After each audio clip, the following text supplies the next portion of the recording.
Hey, my beautiful daughters. We are ready to read Charlotte's Web, Chapter 3. Lyla, can you name any of the humans in the story that we've read so far? Like Avery? Mr. Arable? Mrs. Arable? And the main girl? What's her name? Go ahead and tell Lyla right now what you think her name is. Go ahead and tell Emma. Emma, did she get it right? Her name is Fern, and she had a pig named Wilbur. She called her uncle, Mr. Zuckerman, and Mrs. Zuckerman, his wife, to keep their pig on their farm. So now we're at Chapter 3, called Escape. The barn was very large. It was very old. It smelled of hay and it smelled of manure. It smelled of perspiration, of tired horses, and the wonderful sweet breath of patient cows. Perspiration is what it means when we talk about our sweat. Horses like to sweat because they work a lot.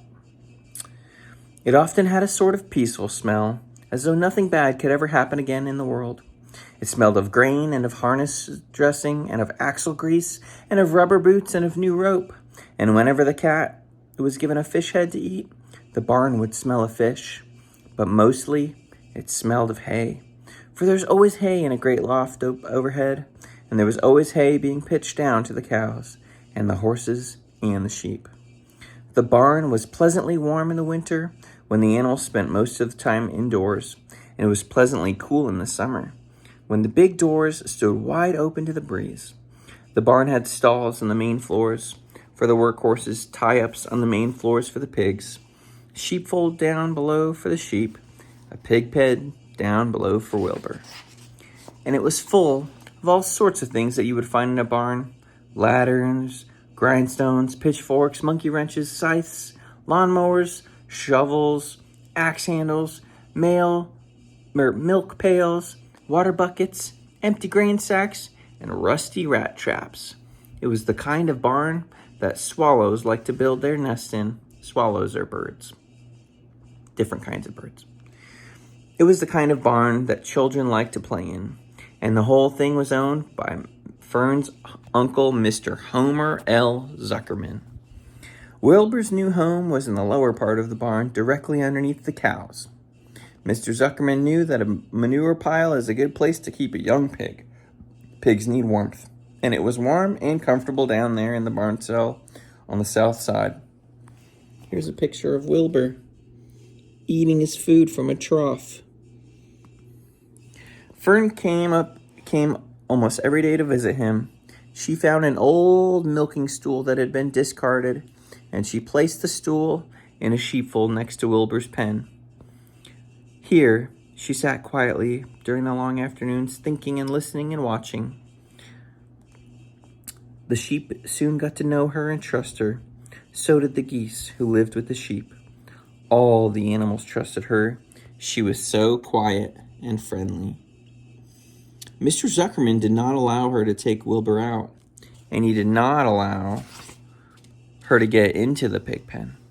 But he told Fern that she could sit on the stool and watch Wilbur as long as she wanted to. It made her happy just to be near the pig, and it made Wilbur happy to know she was sitting there right outside his pen. But he never had any fun. No walks, no rides, no swims.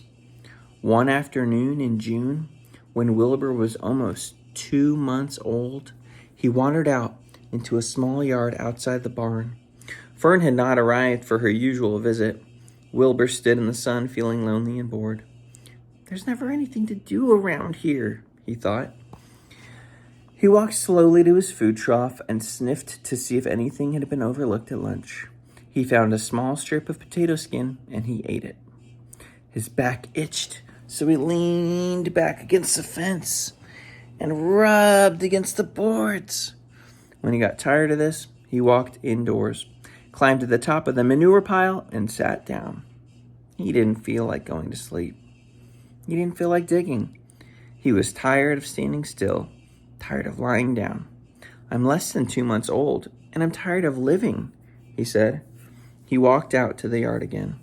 "When I'm out here," he said, there's no place to go but in. When I'm indoors, there's no place to go but out in the yard." "That's where you're wrong, my friend," said a voice. Wilbur looked through the fence and saw a goose standing there.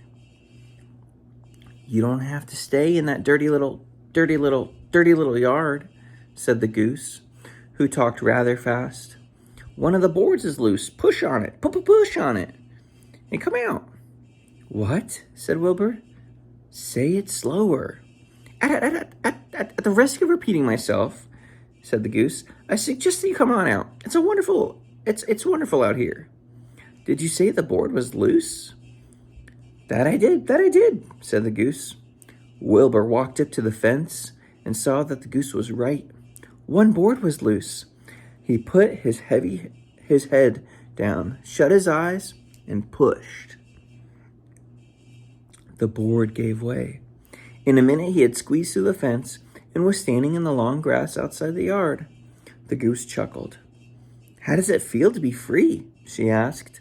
"I like it," said Wilbur. "That is, I guess I like it."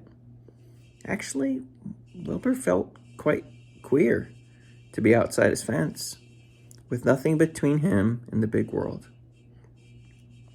"Where do you think I'd better go?" Anywhere you like, said the goose. "Go down through the orchard, root up the sod, go down through the garden, dig up the radishes, root up everything, eat the grass, look for corn, look for oats, run all over, skip and dance, jump and prance, go down through the orchard, stroll in the woods. The world is a wonderful place when you're young." "I can see that," replied Wilbur. He gave a jump in the air, twirled, ran a few steps, stopped, looked all around, sniffed the smell of the afternoon, and set off walking down through the orchard. Pausing in the shade of an apple tree, he put his strong snout onto the ground and began pushing, digging, and rooting. He felt very happy. He had plowed up quite a piece of ground before anyone noticed him. Mrs. Zuckerman was the first to see him. She saw him from the kitchen window, and she immediately shouted to the men. "Homer!" she cried. "Pigs out! Lurvy! Pigs out! Homer! Lurvy! Pigs out! He's down there under that apple tree."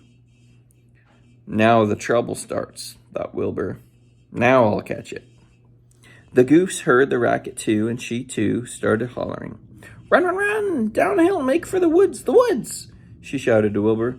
"They'll never catch you in the woods." The cocker spaniel, which is a kind of dog, heard the commotion and ran out from the barn to join the chase. Mr. Zuckerman heard, and he came out of the machine shed where he was mending a tool. Lurvy, the hired man, heard the noise and came up from the asparagus patch where he was pulling weeds. Everybody walked towards Wilbur, and Wilbur didn't know what to do. The woods seemed a long way off, and anyways, he had never been down there in the woods. He wasn't sure he would like it. "Get around him, Lurvy," said Mr. Zuckerman, "and I'll push him towards the barn. And take it easy, don't rush him. I'll go get a bucket of slops." The news of Wilbur's escape spread rapidly among the animals in the place. Whenever any creature broke loose on the Zuckerman farm, the event was of great interest to the others. The goose shouted to the nearest cow that Wilbur was free, and soon all the cows knew. Then one of the cows told one of the sheep, and soon all the sheep knew. The lambs learned about it from their mothers.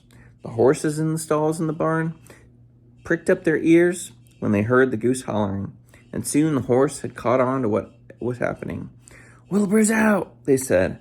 Every animal stirred and lifted his head, became excited to know that one of his friends got free and was no longer penned up or tied fast.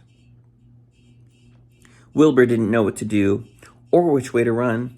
It seemed as though everybody was after him. "If this is what it's like to be free," he thought, "I believe I'd rather be pinned up in my own yard." The cocker spaniel was sneaking up on him from one side. Lurvy, the hired man, was sneaking up behind him from the other side. Mr. Zuckerman stood ready to head off if he startled to the garden, and now Mr. Zuckerman was coming down and carrying a pail. "This is really awful," thought Wilbur. Why doesn't Fern come? He began to cry. The goose took command and began to give orders. Don't just stand there, Wilbur. Dodge about, cried the goose. Skip around. Run towards me. Slip in and out, in and out, in and out. Make for the woods. Twist. Turn. The Cocker Spaniel sprang for Wilbur's hind leg. Wilbur jumped and ran. Lurvy reached out and grabbed. Mr. Zuckerman screamed at Lurvy. The goose began to cheer for Wilbur. Wilbur dodged between Lurvy's legs. Lurvy missed Wilbur and grabbed the spaniel instead. Nicely done, cried the goose. Try it again. Run downhill, suggested the cows. Run towards me, yelled the gander. Run uphill, cried the sheep. Turn and twist, honked the goose. Jump and dance, said the rooster. Look out for Lurvy, called the cows. Look out for Mr. Zuckerman, yelled the gander. Watch out for the dog, cried the sheep. Listen to me, screamed the goose. Poor Wilbur was dazed and frightened by all this hullabaloo. He didn't like being the center of all the fuss. He tried to follow the instructions and his friends were giving him, but he couldn't run downhill and uphill at the same time. He couldn't twist and turn. Then he was jumping and dancing. He was crying so hard he could barely see anything that was happening. After all, Wilbur was a very young pig, not much more than a baby, really. He wished Fern were there to take him in her arms and comfort him. When he looked up and saw Mr. Zuckerman standing quite close to him, holding a pail of warm slops, he felt relieved. He lifted his nose and sniffed. The smell was delicious. Warm milk, potato skins, wheat meddlings, Kellogg's cornflakes, and a popover left from the Zuckerman's breakfast. Come, pig, said Mr. Zuckerman, tapping the pail. Come, pig. Wilbur took a small step towards the pail. No, said the goose. It's the old pail trick, Wilbur. Don't fall for it. He's trying to lure you back into captivity. He's appealing to your stomach. Wilbur didn't care. The food smelled appetizing. He took another step towards the pail. Pig, said Mr. Zuckerman in a kind voice, began walking slowly towards the barnyard, looking all about him innocently as if he didn't know that a little pig was following along behind him. You'll be sorry, said the goose. Wilbur didn't care. He kept walking towards the pail of slops. You'll miss your freedom, honked the goose. An hour of freedom is worth a barrel of slops. Wilbur didn't care. When Mr. Zuckerman reached the pig pen, he climbed over the fence and poured the slops into the trough. Then he pulled the loose board away from the fence so that there was a wide hole for Mr. Wilbur to walk through. Reconsider, cried the goose. Wilbur paid no attention. He stepped through the fence into his yard. He walked to the trough and took a long drink of slops, sucking in the milk hungrily and chewing the popover. It was good to be home again. While Wilbur ate, Lurvy fetched a hammer and some eight penny nails and nailed the board in place. Then he and Mr. Zuckerman leaned lazily on the fence, and Mr. Zuckerman scratched Wilbur's back with a stick. He's quite a pig, said Lurvy. Yeah, he'll make a good pig, said Mr. Zuckerman. Wilbur heard the words of praise. He felt the warm milk inside his stomach. He felt the pleasant rubbing on the stick of his itchy back. He felt peaceful and happy and sleepy. This had been a tiring afternoon. It was only about 4 o'clock, but Wilbur was ready for bed. I'm really too young to go into the world alone, he thought as he lay down. All right, girls, I love you so much. I really do. I miss you, and I can't wait to see you again. We'll do chapter 4 tomorrow. Love you.